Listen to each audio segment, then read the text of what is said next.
Morning, but we've got a footballing legend in the studio. Say hello, good morning to Kenny Samson. And there's a lot of people delighted to see Kenny, and we're delighted. I'm delighted particularly because a couple of weeks ago in the programme we were doing newspaper reviews which said you were lost. People, nobody knew where you were.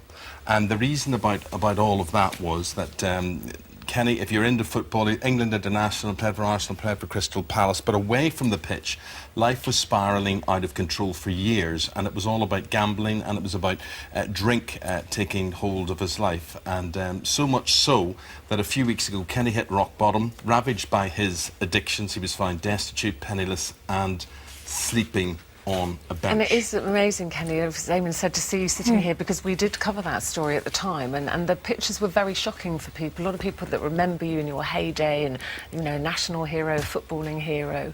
And so we're delighted that you are here. How are you? How are you, yeah? I'm in a very, very good place. Place I'm at is, people are very nice. I haven't had a drink for 19 days now, which is very good for me personally. Okay. What is that like? 19 days. I mean, how do you face every day? How do you get through every day? Because listen, I knew George best. We've had Gaza. I know Gaza. Gaza's been in here a lot. It's a problem, particularly for players of your generation. What is that like facing every single day? Well, I think you've obviously got to try and stay away from where their alcohol is, like weddings and parties and stuff like that. But I actually went to Crystal Palace to do a bit of corporate stuff, to introduce myself to, you know, punters that are there, and they was all drinking, and it didn't bother me. I know my therapist was very frightened for me to do it, but I said I'm confident, I want to do it. You know, I want to be busy rather than, you know, time on your hands is, I think, is one of the biggest problems for alcoholics and obviously gambling. Amazed me, Kenny, reading about you, is that you didn't. A lot of young footballers, we read all the time about young footballers out celebrating wins and things, all drinking. You didn't drink. As you know, you're a successful young footballer. You didn't touch it. It wasn't your thing. No, so. When I was at Crystal Palace, obviously the lads went to nightclubs and things like that, and they said, "What do you want to drink?" And I said, "I'll have orange and lemonade." What do you mean orange and lemonade? Don't you drink? I said, "No, I don't drink." And my first drink is, it's funny enough, it was playing for England. We played Switzerland away in a friendly in Basel, and for some reason my dad came out there with his friend, and after the match we lost 2-0. I didn't play particularly well, and there was champagne and orange and just champagne. So my dad said, "Why don't you have a drink?" So I picked it up, and it tasted like orange and lemonade at first.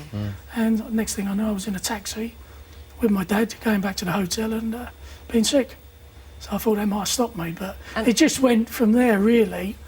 Very, very slowly, gradually, I got into more and more drink. You know when you said there, time is your enemy, nowadays having time in your hands.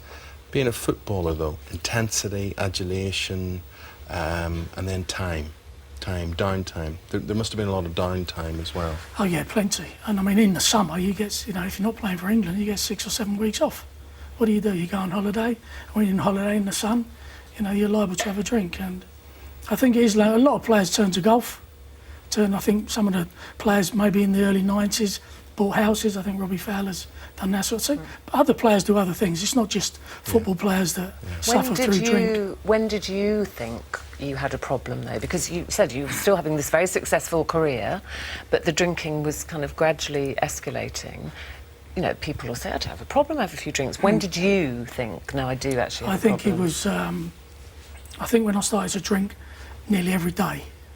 I was drinking maybe on a Thursday, train hard Friday, play Saturday. Sometimes we'd meet the lads on a Sunday. You'd always take your partner or your wife out on a Saturday night with a couple of lads and, you know, a few bottles of wine and stuff. I imagine round about the age of 45, I thought, I'm drinking too much. I was drinking every single day. And had friends and family said to you? Oh yeah, many friends and many of my family said, "Look, why don't you slow down?" Are you a good drunk or are you a bad drunk? I'm a silly drunk. I like doing impressions and tell jokes and try and be the life and soul of the party. And I thought, when I went to Arsenal, I'm not having to go at the players or the club. No way I would do that. They stuck by me, and you know, did it it's get a you culture. into trouble? I mean, it's destructive. I mean, I know we're talking. I had a drink and there was a few people around, whatever, and it all sounds relatively harmless, but it's not. It's killing you from the inside. Yeah. It's killing your career from the outside as well. But what about you as a person, and personally, how this impacted on your family, for instance? Oh, massively. You know, I would come in, I'd be very, very drunk, drop things, smash things.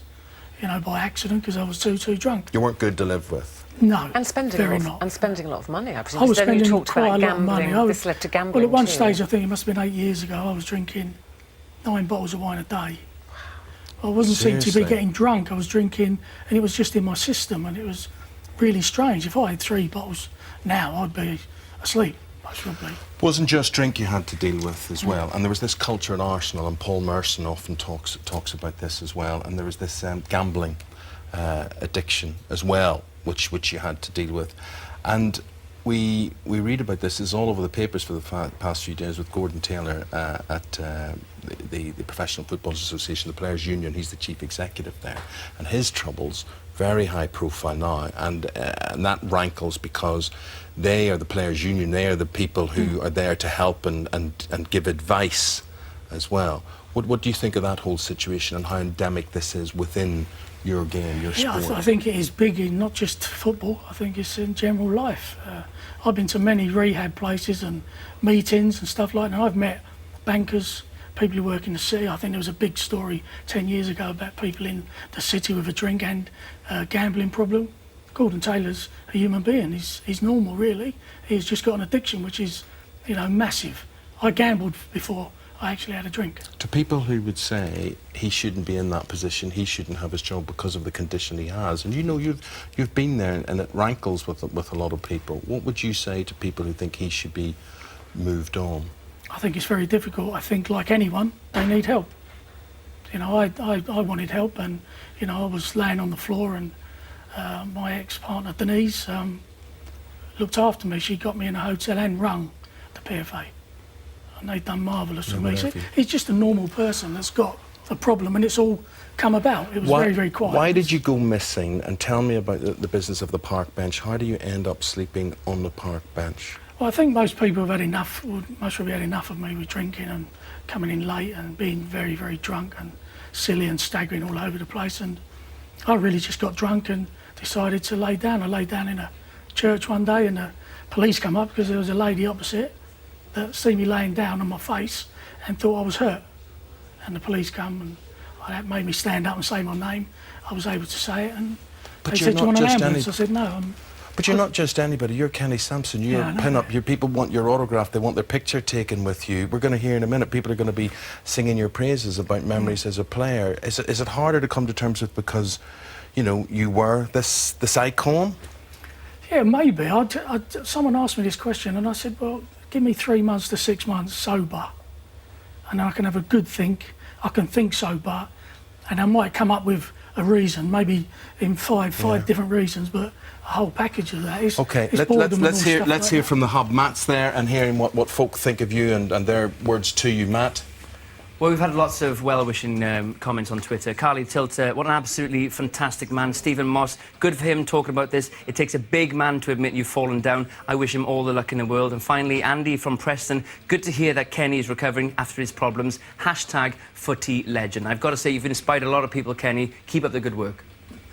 Yeah, nice comments. No, you know, the support I've had this time around, I'm not saying didn't get support before, but from the PFA, Arsenal, all football fans, you know, especially Crystal Palace and obviously Arsenal. I think there's a banner at Arsenal in the Emirates Stadium.